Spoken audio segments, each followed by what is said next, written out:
Responsibility of new media.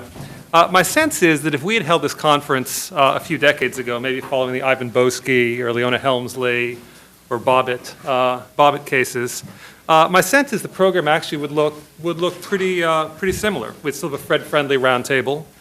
We'd still have sessions on prosecutors, defense counsel, comparative law, role and responsibility of media. I doubt, though, we would have had a panel exploring new media. And from the earliest days of planning this conference, it struck us that this is perhaps the panel with the most unanswered questions. It really is pretty new. One of the questions, who are the new media? We've talked about blogs, the blogosphere. What about other web media, the online issues of newspapers and magazines? What about the proliferation of specialty cable channels? How does that change things? I was reading a blurb that came out with the incoming class of Duke freshmen, class of 2011, and it said that for these students, they've always known the internet. Right? This isn't new to them, but for me at least, I guess for us, it's some of the things that are rising because of what the internet offers is important. We got press credentials for this conference from bloggers. And so we granted them, but it's the fourth estate obviously is growing, and so what we're going to focus on in this session in particular is what makes the new media, the non-traditional media, different, and what's their impact in the context of high-profile cases. And we foreshadowed a few of these issues in the preceding panel. If you look at blogs, for example, it's clear they have the potential to do great good. They can highlight important points of procedure, of evidence, of strategy that may have been overlooked or not adequately discussed in mainstream media. We've talked about how the new media can provide competition, can improve the mainstream media's performance, and they can even energize and perhaps create an entire community of people following a particular case. But equally, though, as Hod and Carter pointed out, they can do great harm. They can mislead. They can slant evidence. They can tear down people's reputations. They can destroy people's reputations. Our bloggers are the new media types, folks, journalists, if that's the appropriate term. Are they subject to the same sorts of constraints and responsibilities as the traditional? How does the dynamic nature of the new media change the reporting of the traditional media and change the public's conception of what these cases are about?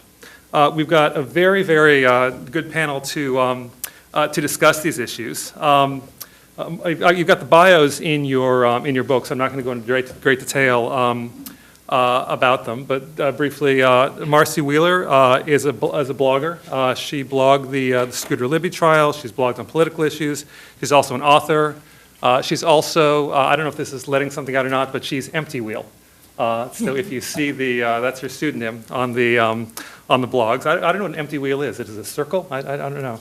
It's actually my first initial, my middle initial, and the first four letters of my last name.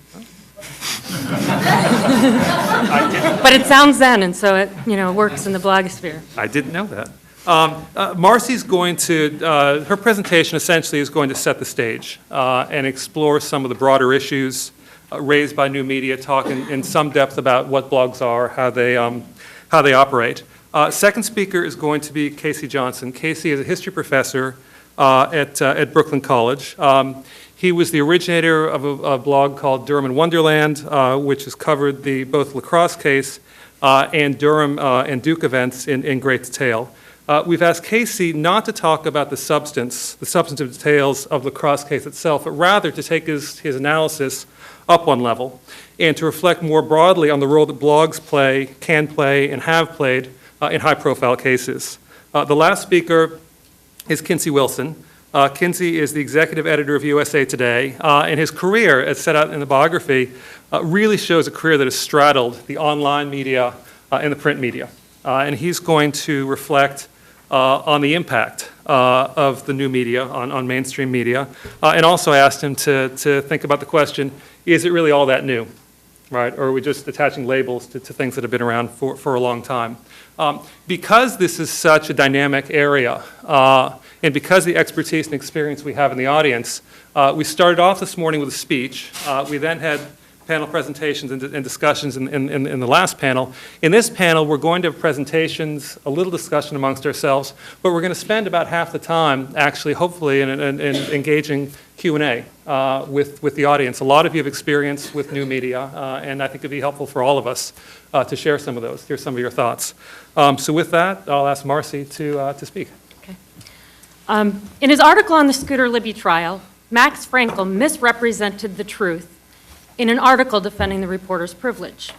In his descriptions of facts that didn't directly pertain to the New York Times, Frankel's article was one of the best written and most comprehensive narratives of the trial.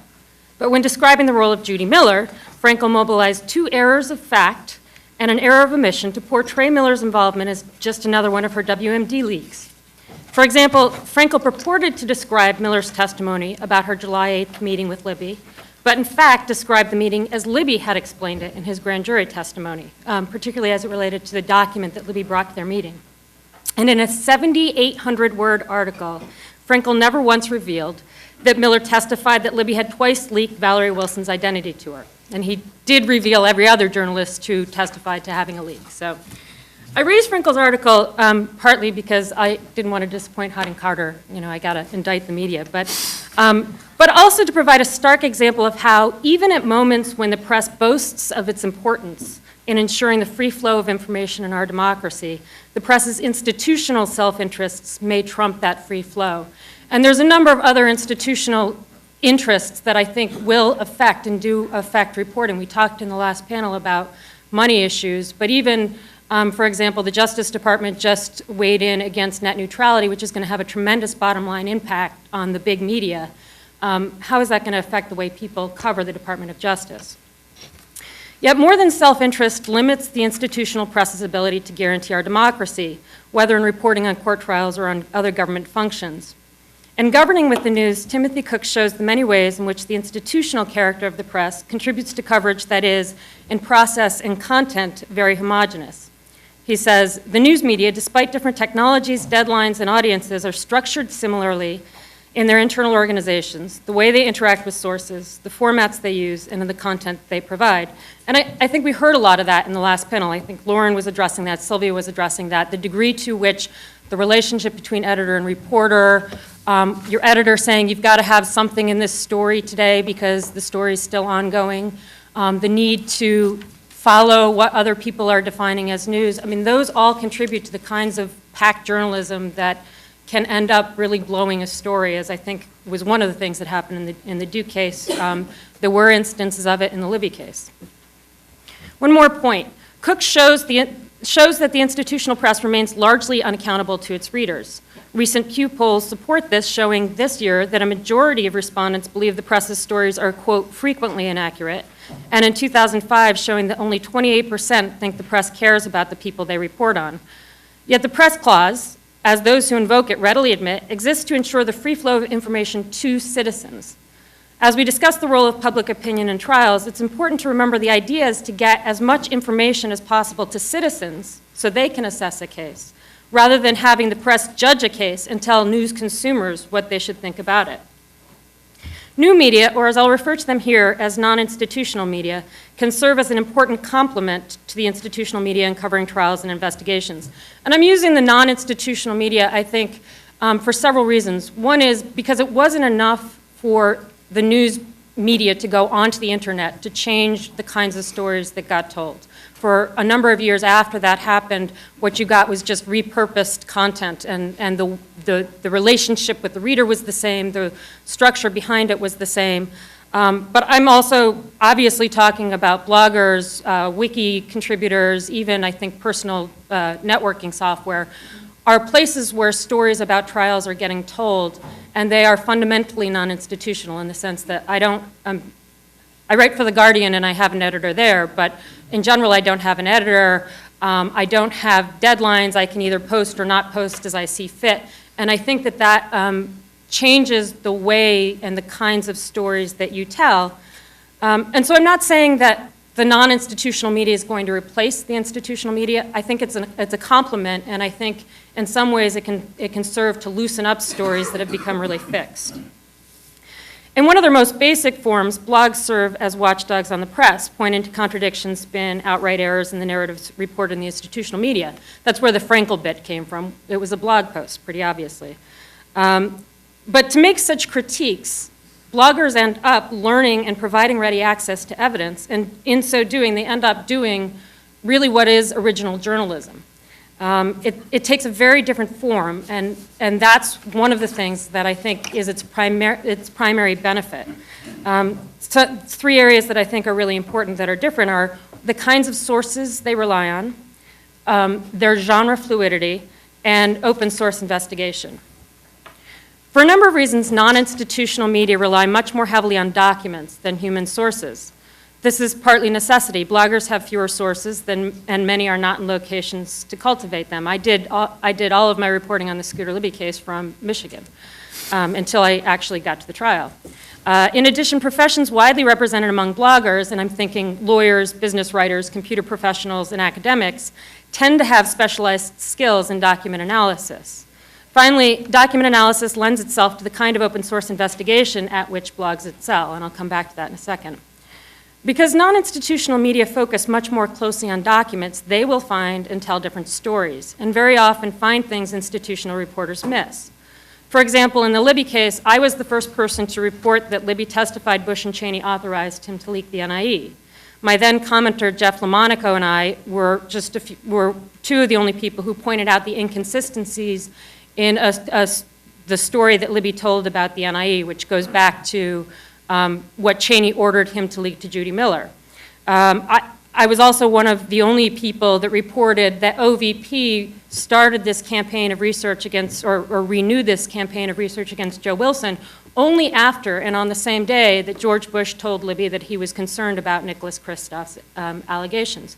And I'm not trying to toot my own horn, but I'm just trying to point out, I mean, there was a time when the media cared about the role that these powerful people in our government played. This was all sitting out there in plain sight, and it didn't get reported, and to a large extent still hasn't really been reported in the mainstream media. Having people focusing on documents mitigates some of the problems with sources and spins. Michael Isikoff and David Korn implicitly were reporting on some of the same inconsistencies in Libby's NIE story that I was, but based on the explanation of one anonymous lawyer close to the principals in the story, they dismissed the inconsistencies in that story, even though that response really didn't resolve those inconsistencies. And finally, reliance on documents can serve as common ground. I had a very productive blog conversations with my counterpart on the right, Tom McGuire, because we had a common set of facts. Once we started getting documents from the actual court case, we'd go back to them over and over again. We had very vigorous fights about what those facts meant, but because we were working from a common set of facts rather than hidden sources or what these kind of fuzzy stories that were coming through the media, it made our argument stronger. It gave us something to talk to each other about. Genre fluidity. Unlike the institutional media, blogs and other non-institutional media have few set genre conventions. For example, a non-institutional blog post, and at least in theory, internet productions more generally, have no length limits. Some of my more important posts ranged in the 3,800 word limit. You're never going to find that in print media anymore. Murray Wass, who consistently wrote long pieces, I think there were about 2,000 words, and those were considered long. At the same time, blogs can also write short pieces where you just throw in one new piece of news without having to contextualize it, without having to throw it in a larger narrative. We don't have the same requirement to have conflict and resolution, that kind of structure in every story. One of the most useful things that blogs can do, and I try and do this a lot, is just raise questions. And I think this goes to what Bill was saying in the last panel. I will frequently say, what does this mean? Or why is this happening? I'm not promising to come up with an answer, but by asking those questions and having those questions out there, I think you really serve to keep narratives more fluid, and as a result may end up finding things and telling stories that otherwise wouldn't get told. And then there are different tools that you can use on the internet, and this is the area where I think the traditional media has really done a lot of good work in recent years. Things like timelines, casts of characters, direct links to evidence, embedded video and audio, and live blogs. And these are all tools that give the reader a way to kind of assess the story for themselves. And in particular, I think both on the Duke case, the Libby case, the U.S. Attorney scandal, using timelines really serves to kind of point out contradictions or problems in the narrative that's being told. Finally, open source. The most promising thing non-institutional media brings to reporting on legal cases is open source investigation. The internet, after all, brings together people with a range of expertise in a way that allows for collaboration. And it does so in what is still largely a gift culture, in which experts are willing to contribute their expertise for free. There's a lot of lawyers giving it away for free on the internet. Dan Gilmore famously explained, your readers collectively know more than you do. The most celebrated instance of such open source investigation came when Josh Marshall's Talking Points memo used threads to wade through thousands of pages of documents turned over in the U.S. Attorney investigation virtually overnight. Some of the contributors that I know that were working on those included lawyers who were pointing out how issues might play out in the law, computer technical people who could look at the emails and talk about patterns of communication that were going on, and people who came from the local communities where the U.S. attorneys had been fired and may have heard about local cases or other local issues that showed up. And they did this, again, literally overnight, thousands of pages. And the other nice thing about open source investigation is it puts citizens in an active role of learning and assessing evidence and contributing to the storyline. And then the role of the blogger or the writer becomes what surfaces out of this open source investigation that really is a story. It's a kind of very different model. The downsides. Non-institutional media are not without their risks. First and foremost, traditional journalists, some readers, and credentialing organizations like courts are unfamiliar with the controls on accuracy and quality in the non-institutional world. They're used to having the backing of an institution and the controls of the editorial process to vouch for any particular reporter.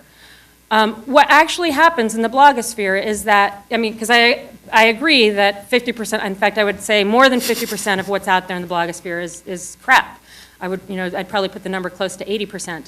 But what surfaces to the top, both through Google linking and through the individual economy of linking within a given community, ensures that over time, a blogger who acquires a reputation is going to be accountable for the things she gets wrong, is going to be transparent and use sound sources, is going to link to them so that those sources are instantly, you can assess those sources pretty easily, and they're going to be reliable over time. And so one thing that for courts I think might be useful as you're thinking about credentialing is to say not just show me your work, show me what you've done on this particular story, but show me who's linking to you. Because if somebody who actually has some respectability in themselves is linking to you as the plain person or as the Duke person, chances are good that you've been consistent and reliable and responsible over time. Another potential risk of non-institutional media comes from the prevalence of pseudonymity. Note the word. At least among bloggers and wiki contributors, you are dealing with pseudonymity as distinct from anonymity. And the difference is important because pseudonymity implies you've got a stable online identity, one that accrues credibility, is held accountable, and one that has usually a distinct IP address, and if not, a recognizable voice. I can't tell you the number of times when bloggers who have somebody who is a typical commenter blogs under a new pseudonym. You can find, it is easy and doable to find sock puppets, which is somebody coming in assumed name.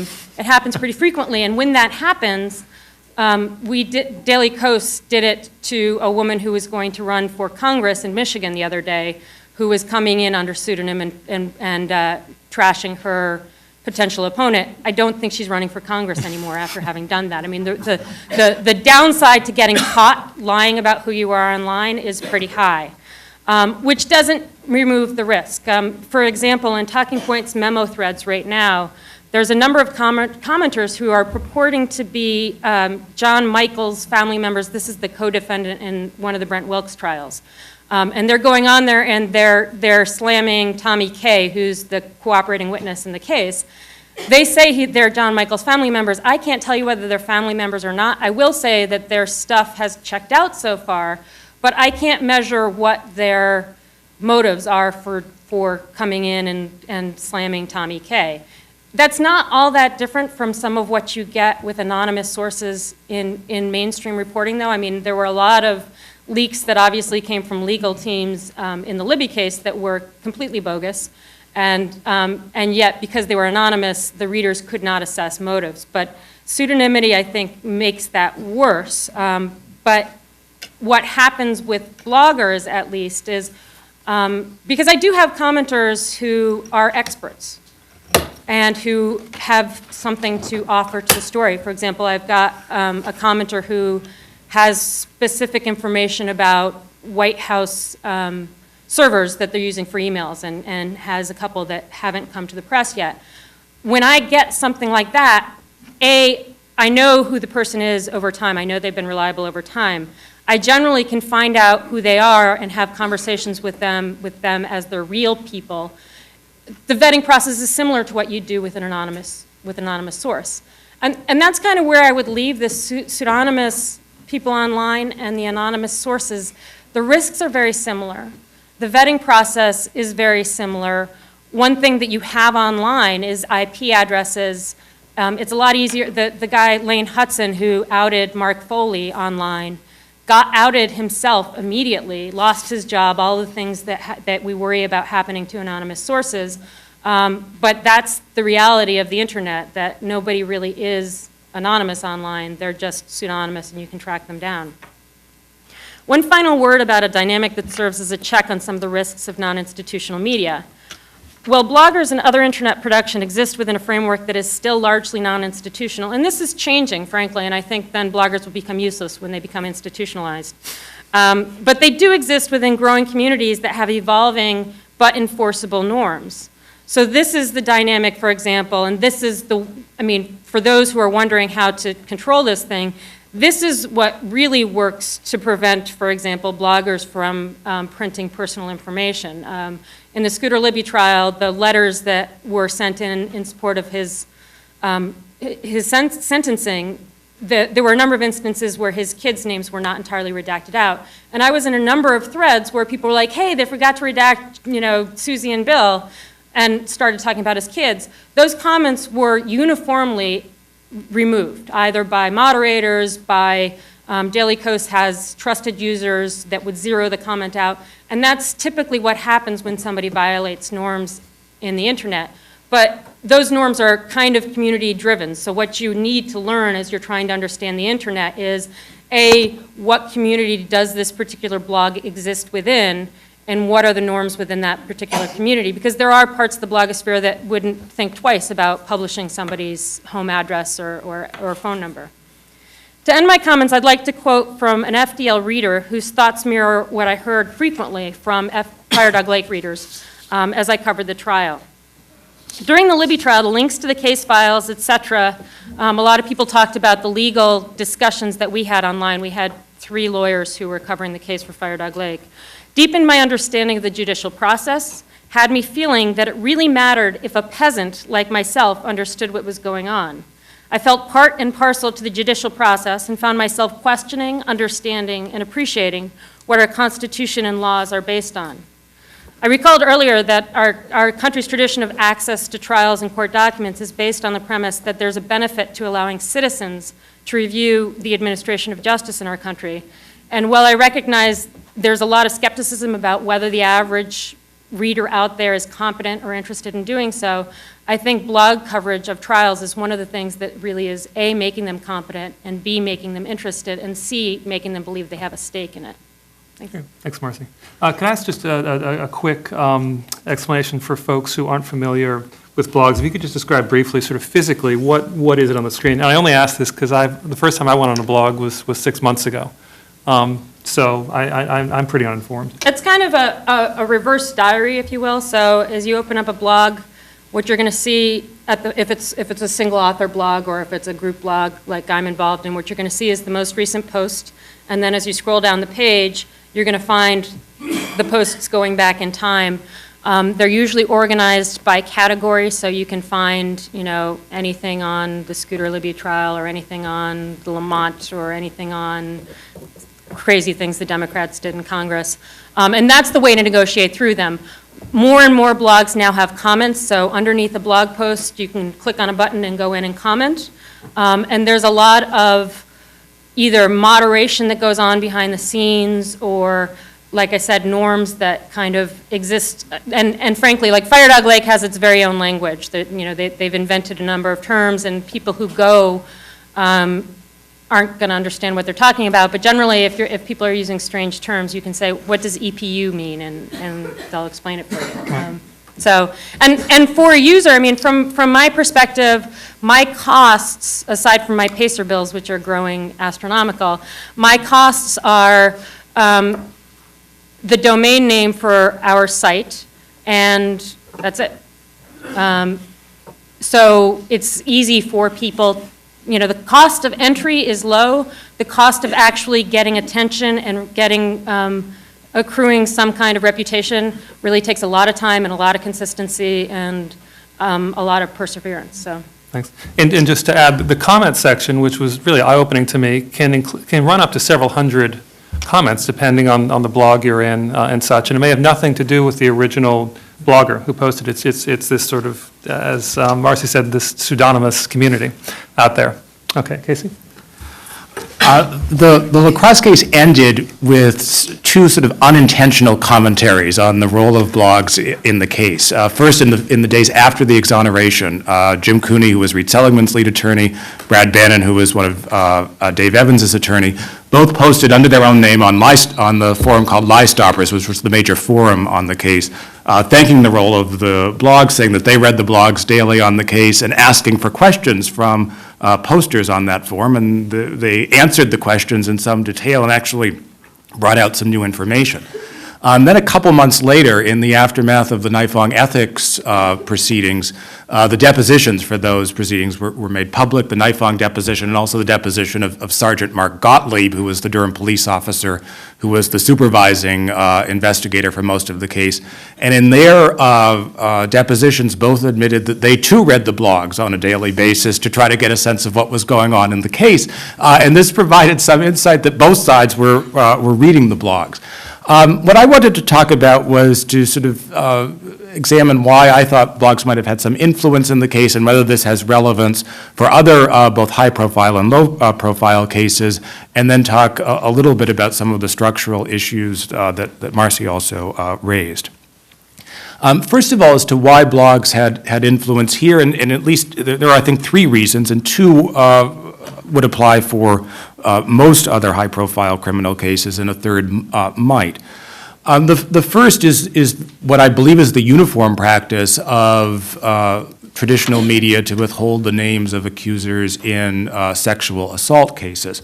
This may have been, I'll admit, on my blog, I didn't name Crystal Mangum's name until after the exoneration, and I followed the lead of the two newspapers that did a good job in reporting this case, the News and Observer and the Duke Chronicle. Both of them named her name, and I cited them as my rationale. But while it might have been easy to sort of keep this information quiet even 5 or 10 years ago, it's much more difficult to do that now. A blog called Johnsville News, which is a blog done by a person no one has never revealed his or her identity, revealed Mangum's name almost from the start. And people were curious about this accuser who was not very well reported in the press. And since they couldn't find her name or anything much about her from the mainstream media, they looked to the blogosphere. Even now, my blog has gotten rather large. The single largest source of references each day comes from Johnsville News. And so because there were some blogs that were revealing her name early on, that provided a linkage to other blogs that would not have been there, I suspect, if the mainstream media had been naming her name. Kristen Butler, columnist for the Duke Chronicle, in my opinion, did the best op-ed commentary on this entire case of any reporter in any newspaper, did a column in February of 2007 where she just did a Google search on Mangum's name and found that there were 89,500 references to her name. So the idea that this was a name that was being withheld by every newspaper in the desire to shield the accuser was folly, because in fact the name was out there, it was out there in the blogosphere, and the mainstream media was essentially denying information that people could easily get elsewhere, and once they went to the blogs, frequently would come back. The second is sort of the role of the blogosphere in terms of critiquing the press, and this builds off a comment that Harding Carter made earlier, that it's sort of the badge of honor to critique the press. The turning point in terms of blogosphere influence in this case came in August of 2006. The New York Times did a front page story, 5,600 words, that purported to re-examine the case. The byline was, lead reporter was Duff Wilson. That article came up just before midnight on August the 25th. By 3 a.m., there was a 2,000-word post on Lie Stoppers, which was the other major blog on the case, that shredded the Wilson story. And what was so, in my opinion, duplicitous about the Wilson story is that it had the veneer of neutrality, and its biases were only clear the better you actually knew the case. There were outright factual errors, but there were also a lot of shading.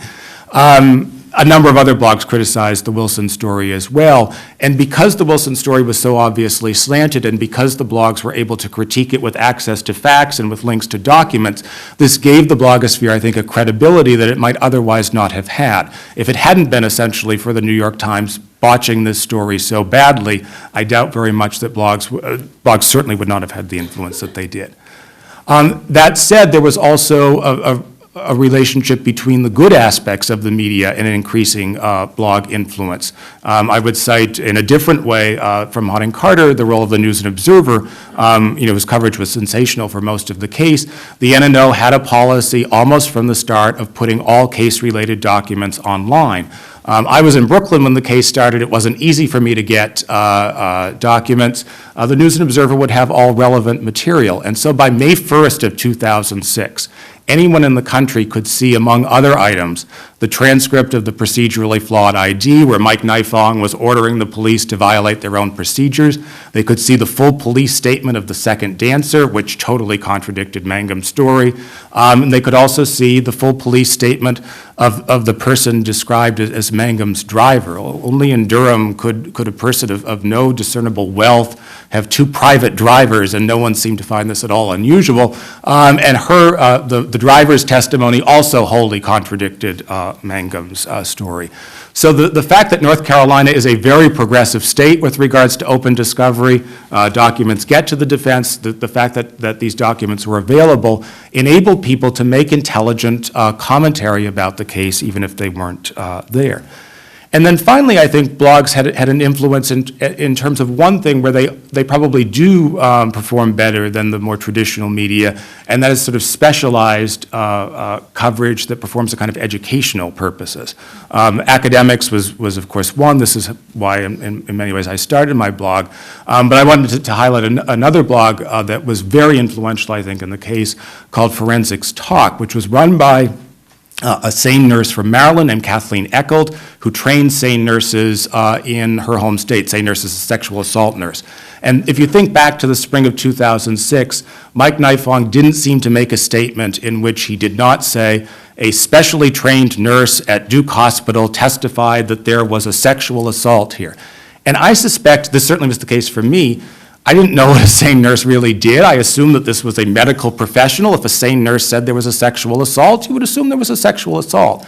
In this case, the SANE nurse did just about everything wrong that could possibly have been done, and she also very disturbingly changed her story to accommodate the prosecution's case as things proceeded.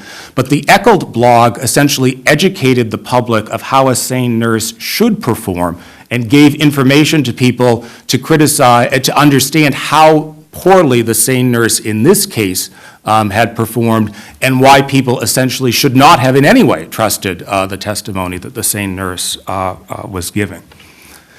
A couple of structural points on the blogosphere to conclude. I would echo Marcy's point on the role of editors. It is self-evident that the fact that blogs don't have traditional editors means that the quality is less good. I mean, many of us here are academics. 999 out of 1,000 academic articles or books are going to be made better by the editorial process. It's just the way it works. Commenters, however, do serve as sort of informal editors. I mean, I would have commenters all the time who would point out if I had made a serious error, but also little things like an unclear sentence or a comma splice. And it's easier to correct these sorts of things on the blogosphere than it is in a newspaper because you can just change the blog with a notation rather than republish. Also, there is a sort of incentive for, one of the roles of doing a blog is you want to have some influence, and you can't regularly publish incorrect or inflammatory or slanted things and remain influential for all that long. So there is a sort of built-in incentive. Secondly, there is, I think, a legitimate question to ask about whether the kind of role of blogosphere that we saw in this case or in the Libby case is transferable to low-profile cases that don't get a lot of media attention. And to a certain extent, I think there are ways that this can be done, but it requires a sort of high level of commitment from the blogosphere. One of the things that I found in this, in covering this case is that pretrial court proceedings, the court proceedings itself, the Nifong ethics trial, were almost uniquely suited to the blogosphere. I live blogged all of these cases. I came down to either Durham or Raleigh to do it. The judge in the criminal case did not allow cameras in the courtroom, so this was actually providing people with a sense of what was going on first, just because of technological reasons. And so there are areas where I think a low-profile case can be covered well by the blogosphere, but it requires a degree of individual commitment to reporting that I think many bloggers might not have. Finally, there is, I think, one area where and this echoes on what Marcy was saying, where the blogosphere really is maybe better suited to covering criminal proceedings than the more traditional media.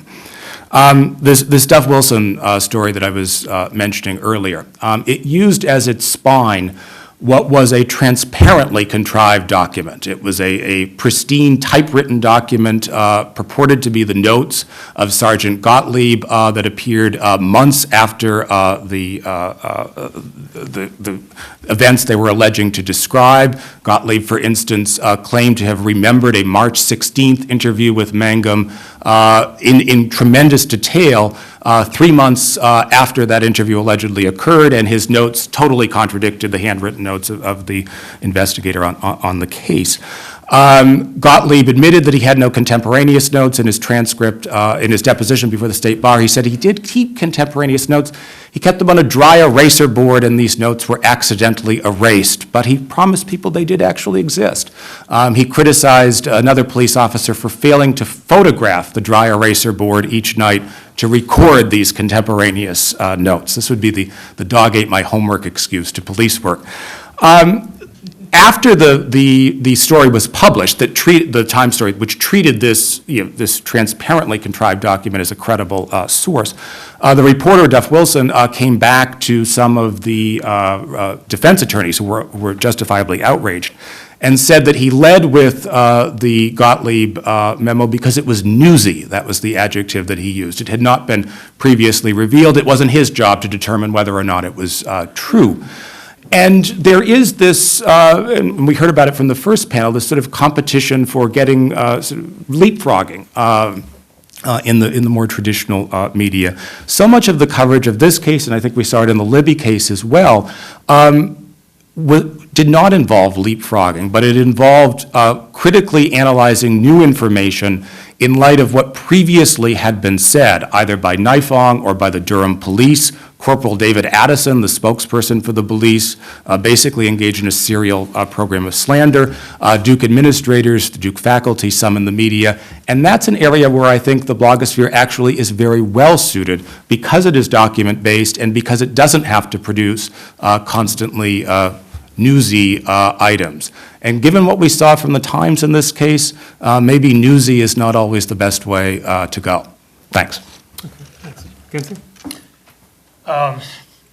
So let me try and put this in some sort of context and describe what parts of this are new, what parts are significant, and where it's likely to be headed.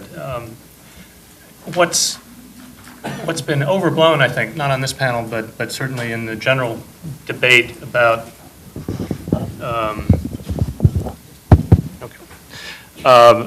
about blogs and their relationship to traditional media is there's been a tendency to set them up as polar opposites. Journalists themselves have tended to be defensive about blogs and have tended to focus on the 80% that are demagogic or simply dreck, and not focus on the other 20% or whatever portion it is that can actually be useful to their reporting.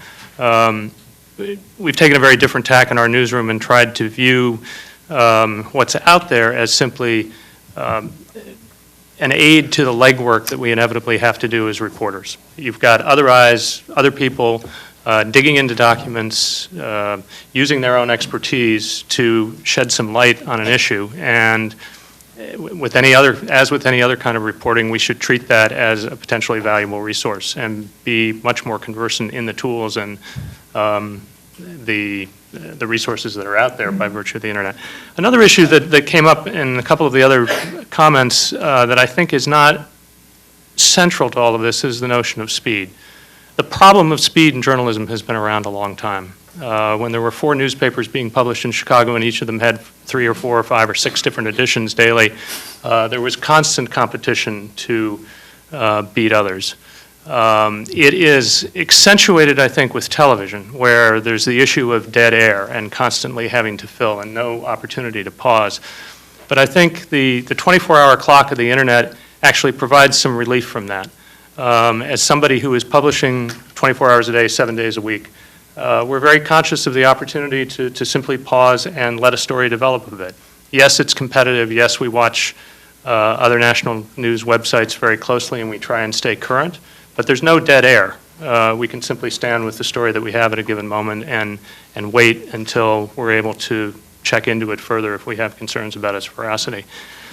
The 2 issues that I think are profoundly significant are this. We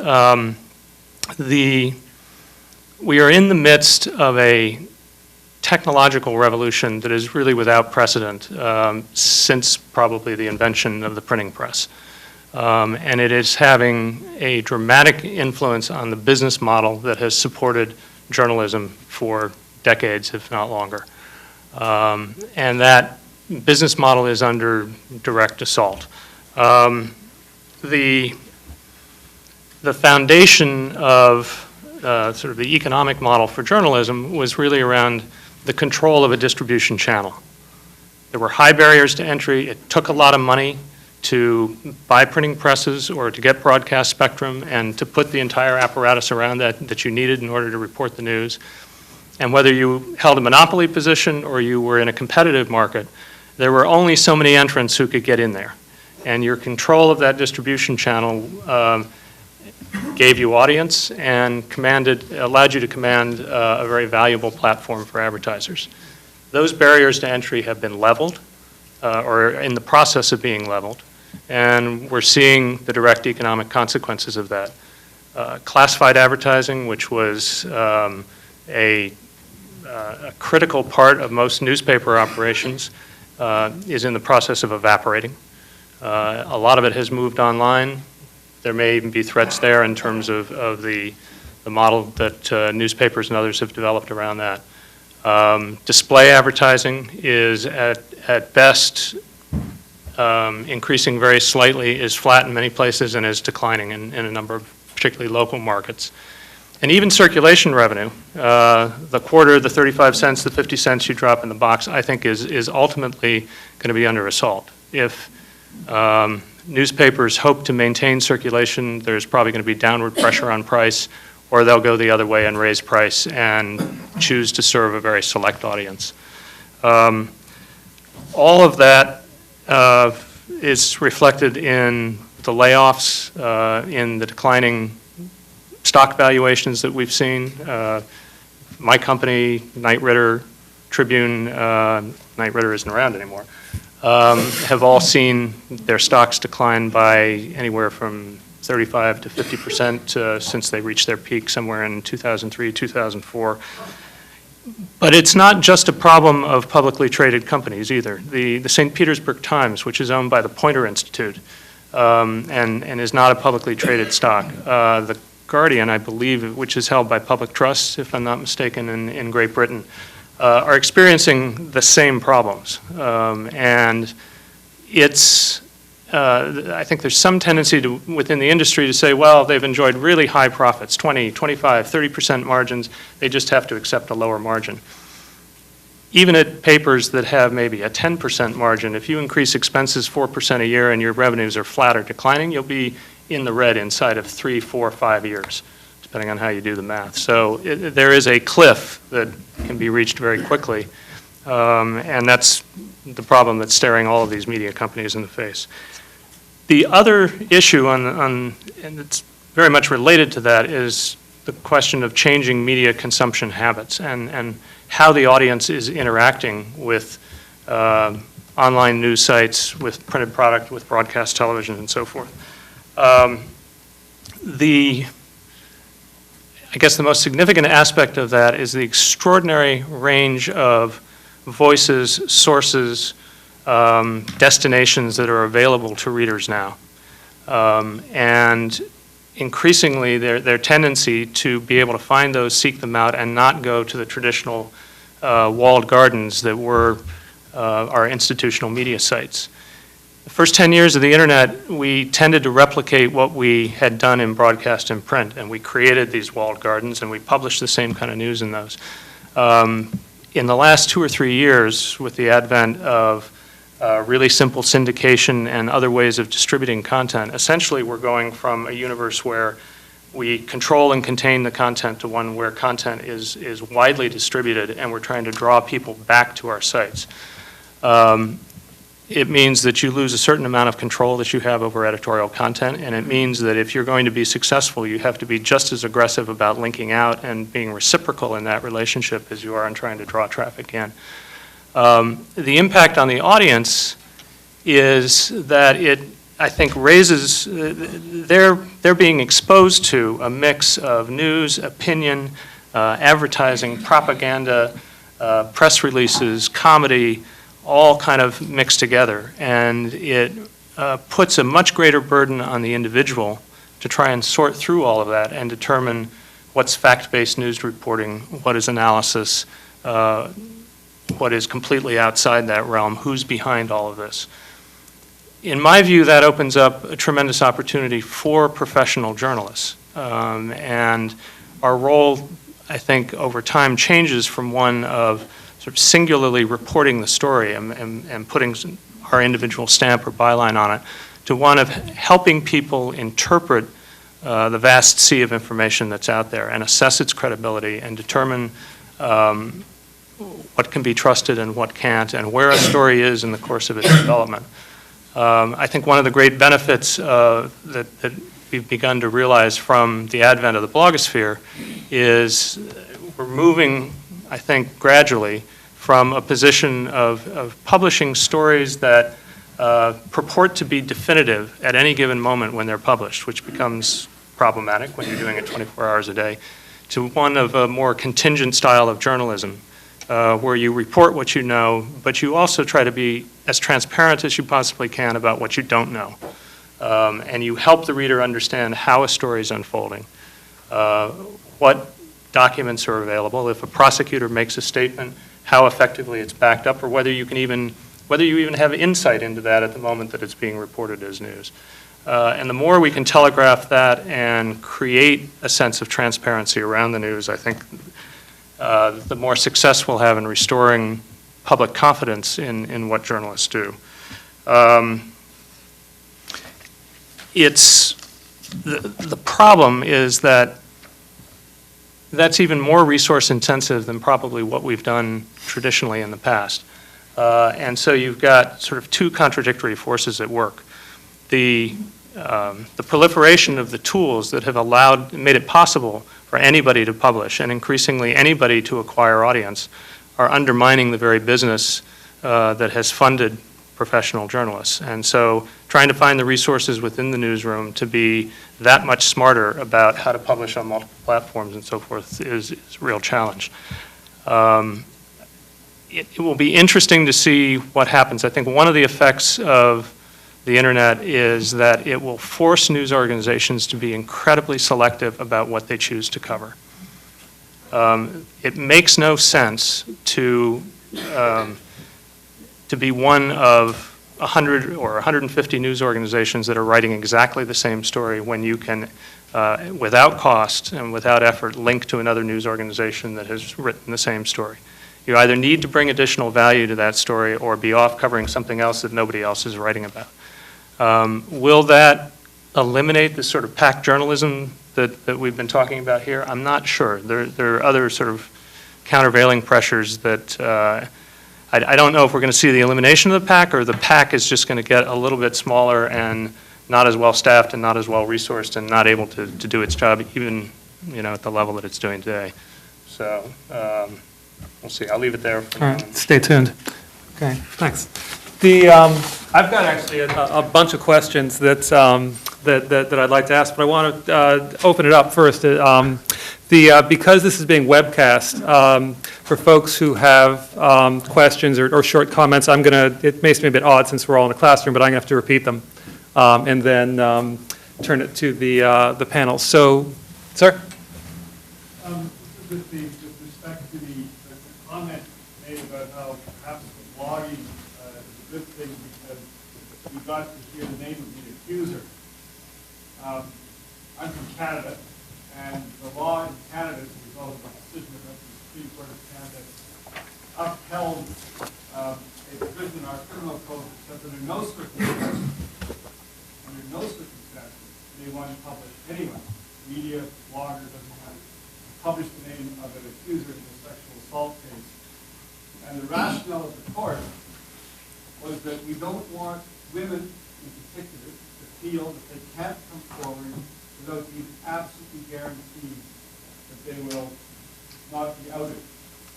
The case that went to the court was extremely egregious. This is a woman who complained in different provinces across Canada. Of course, the police department didn't know that there is no prosecutorial discretion in these cases because we want the prosecutors to go forward and assert these charges.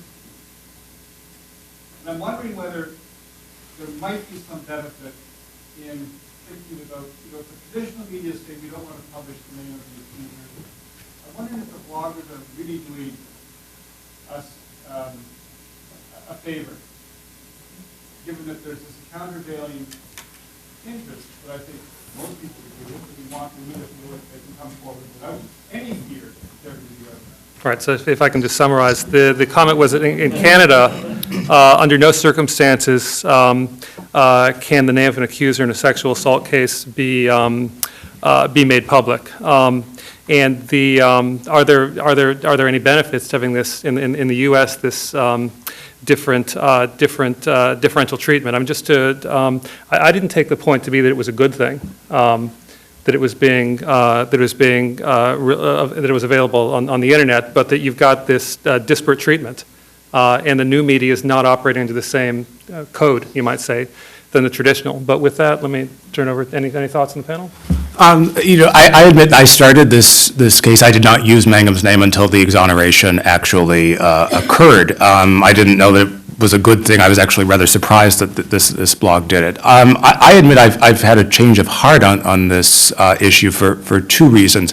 The first is that a lot of the studies that have made the case that women are reluctant to come forward come from rape victims groups whose performance in the lacrosse case, frankly, was appalling.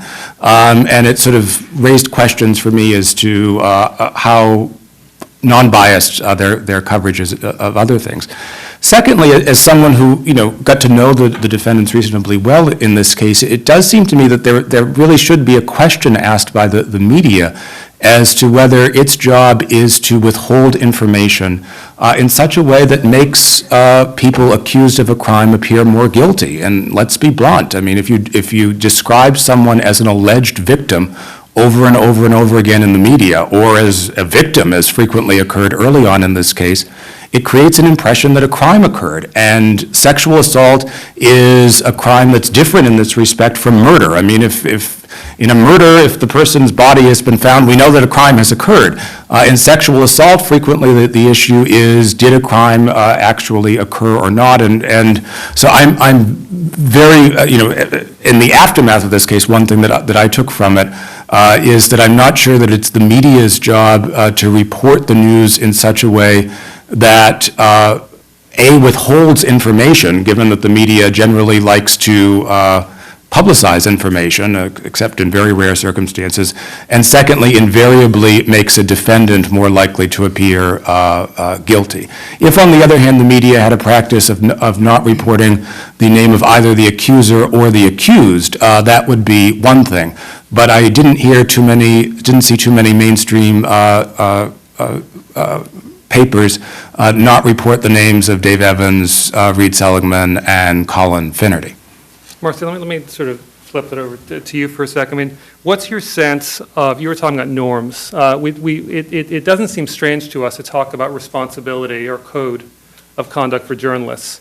My sense is part of what makes the new media so different is that it's so diffuse. And is it really an oxymoron to talk about the responsibility of bloggers or of new media journalists? Well, I think you can talk about the responsibility of bloggers, but if you want to talk about norms, we actually used a much higher standard of anonymity for the jurors in the Libby case than the mainstream media, partly because we had two lawyers who considered themselves first and foremost officers of the court, and they would never reveal information about jurors, and yet the mainstream media was, just using codes like the art curator was something that we weren't comfortable doing because that revealed a fair amount, and then the art curator's friends would know who she was, and so on and so forth. So I personally wouldn't publish the name of a rape victim. I'm not sure I would publish, or an alleged victim, or what have you. And I don't think many people in my little corner of the blogosphere would, but I'm from the screamy lefty blogosphere, so that's not surprising. But by the same token, the nature of the blogosphere is such that it's going to happen. If the information is out there, it's going to happen. And the way to, if that's a bad thing, I think the way to combat that is to talk about the norms of particular communities within the blogosphere. And it's not entirely a settled question in the public, that the idea that there's a stigma attached to this and that they won't come forward is rapidly becoming outmoded, and that on balance, the value of the public disclosure outweighs the harm that you're trying to prevent. That's ultimately journalists are constantly making this evaluation. We don't make everything public. We're trying to constantly evaluate the value of making information public against the potential harm to individuals or even institutions that might be involved. In the case of rape victims, you tend to get a rule being codified because it's very hard to justify having sort of a sliding scale depending on the situation. And Kent, if I just follow up with you for a sec, because one of the things that's been written about with the new media, and not just that, also particularly with cable news, is we're seeing sort of the evolution of niche news, right? Blogs have an attitude. Marcy, you described, where you are. Casey, your blog has an attitude. Presumably, that's one of the things that brings people in. And I'm curious where you see that going. Another word for attitude, I suppose, is voice.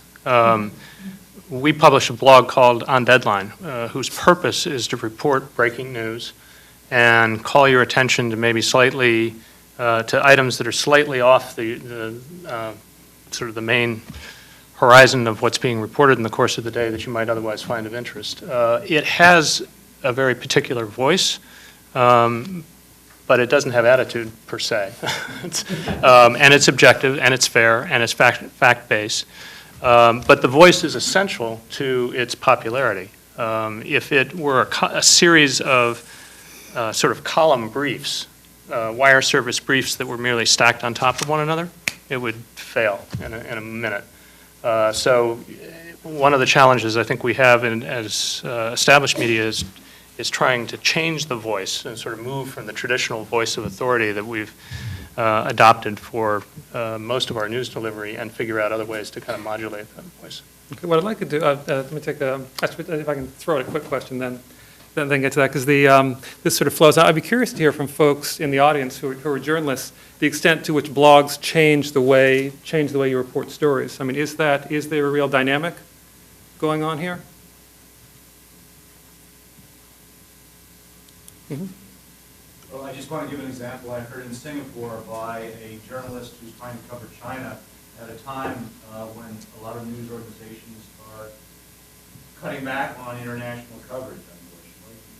And she gave a presentation on how journalists in China were using blogs as sources of information that they would not have otherwise had. And it was sort of stunning what the blogs were providing. These were people in China who, sometimes anonymous, whatever, but they were giving leads to very important stories.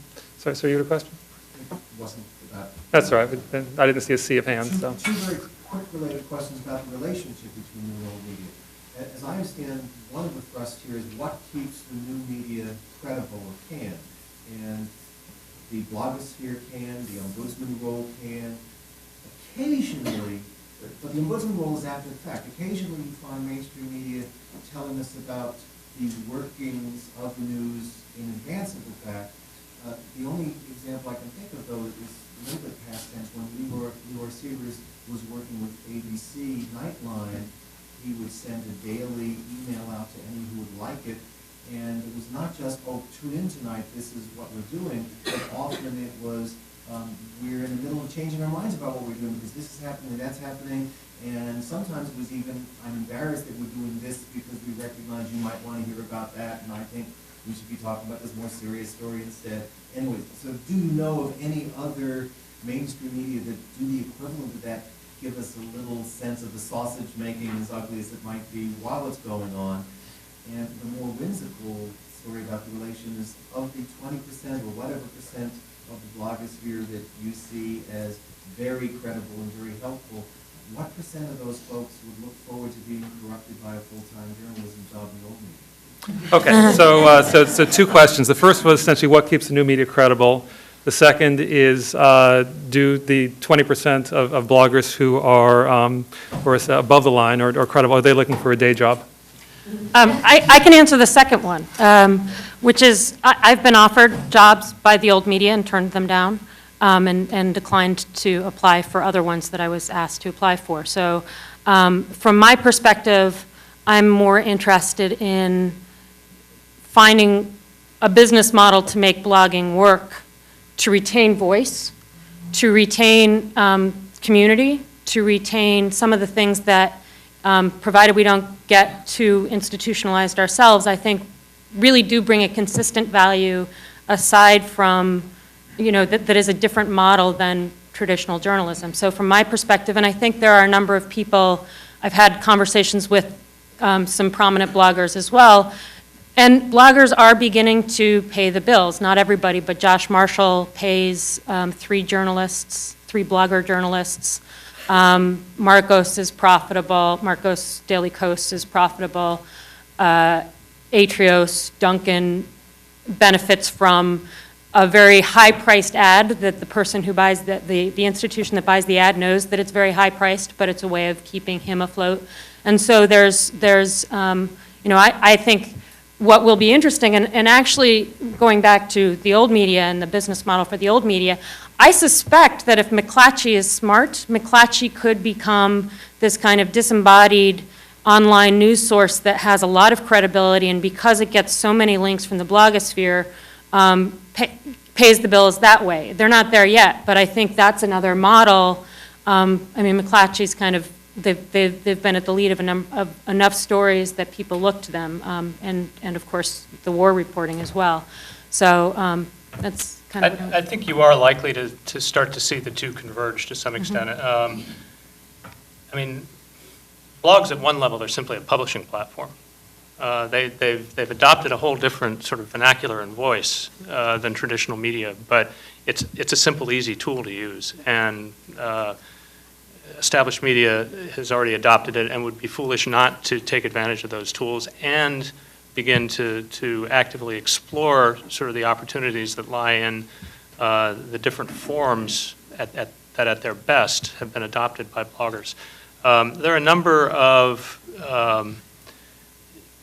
new media startups that are out there that I think you're probably going to see in the next couple of years likely to go into local markets and essentially try to assume the role that local newspapers have had in those markets. Minneapolis, there's already one up and running and announced. Ariana Huffington, I think, has said that she's going to take her blog and make it into more of a national news site and expects to be profitable within a couple of years, I think, based on the business plan she has. So I think you're going to see things coming together to some extent. We've got time for one or two more questions, sir?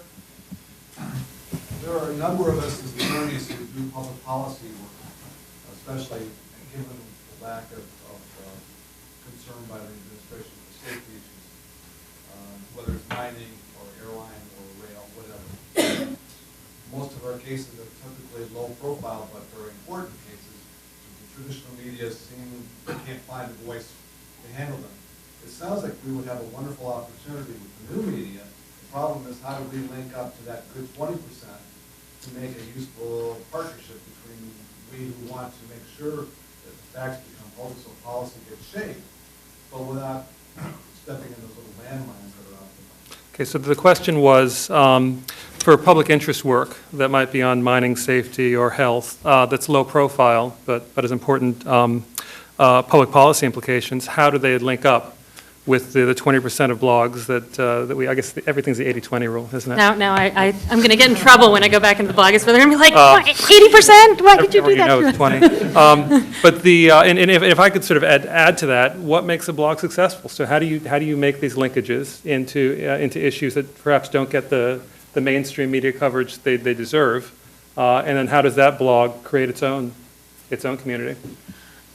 First, the way to reach out, I mean, I can't tell you exactly how to find that 20%. Who links to whom is one way of doing that. But I also think that, and we may get into this discussion over the next day and a half, I also think that policy organizations because bloggers are not yet using FOIA to advantage. So if policy organizations think of themselves because I'm absolutely a parasite on the Washington Post's legal team because I'm not paying to get my access, and I'm not paying to do big FOIAs. But if policy organizations think of themselves as providing those documents to bloggers, that's one plus that they're going to have for them. For a policy organization, one good thing to do is to find, I mean, even within something like Daily Kos, is going to have somebody who will consistently always look at safety issues, or somebody who will, and you can kind of find that through Google. And if you then reach out to those people, conference calls, that's the same thing with established news media, but if you have conference calls to say, how can we message this issue, that tends to be really successful. So if you kind of think of yourself as put materials into bloggers' hands, actually speak to them, how does a blogger then become successful being, transportation safety or you have to, people stick with these stories, and then as something bubbles, as a bridge collapses, the person who's been sticking with this story is going to all of a sudden become the expert and rise to the top. And so it's hard, you can't necessarily, it's not any easier for bloggers to make a story out of something that isn't necessarily going to be a story, but there is a lot of story there that doesn't get told, so. One thing that I was conscious of when I started my blog that relates to this question is that I wanted the blog at the very least to be an archive of critical documents on areas of the case that maybe the academics, the forensic nurse side, that maybe people would not know about. And so in that case, when a bridge collapses and the issue becomes a major story, all of a sudden, a good portion of the research for the media has at least been done. I mean, people could look at the documents on my blog. Maybe they would agree with my opinions, maybe they wouldn't, but the documents would be there in a way that they might otherwise not have been done. And the blogosphere, I think, really is very well suited for that, because you can link to documents, and so you can post, long documents that obviously would not appear in a newspaper or anyplace else because there's no space. I'd answer it this way. I think there are at least three ingredients. One is unique and authoritative content.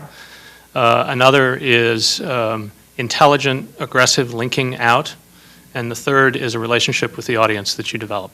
The best of our bloggers have a very close relationship with the audience. One of our pop culture bloggers is actually going out and doing meetups in San Diego and Chicago and so forth with her audience. She's on vacation right now, and she's still getting 1,000 comments a day on her blog because she pre-prepared a profile of some of the audience members and had somebody put them up once a day while she was on vacation. It's a connection and a respect for the people that she's writing for that has just given her enormous lift. She does roughly 100 times the page views of a typical newspaper columnist whose column we publish on the website. So it's not enough just to have the content. It's about the linking and the relationships that you create. All right, well, following up on transport safety, I've been told to keep the trains running on time. And so it'd be great if you could join me in thanking our panelists for the session.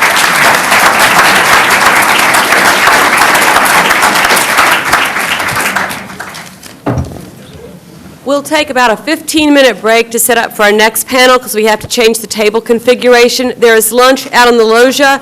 We should have plenty for everybody. If we run out, Saladelia downstairs is open today, unusually for Friday. That's good.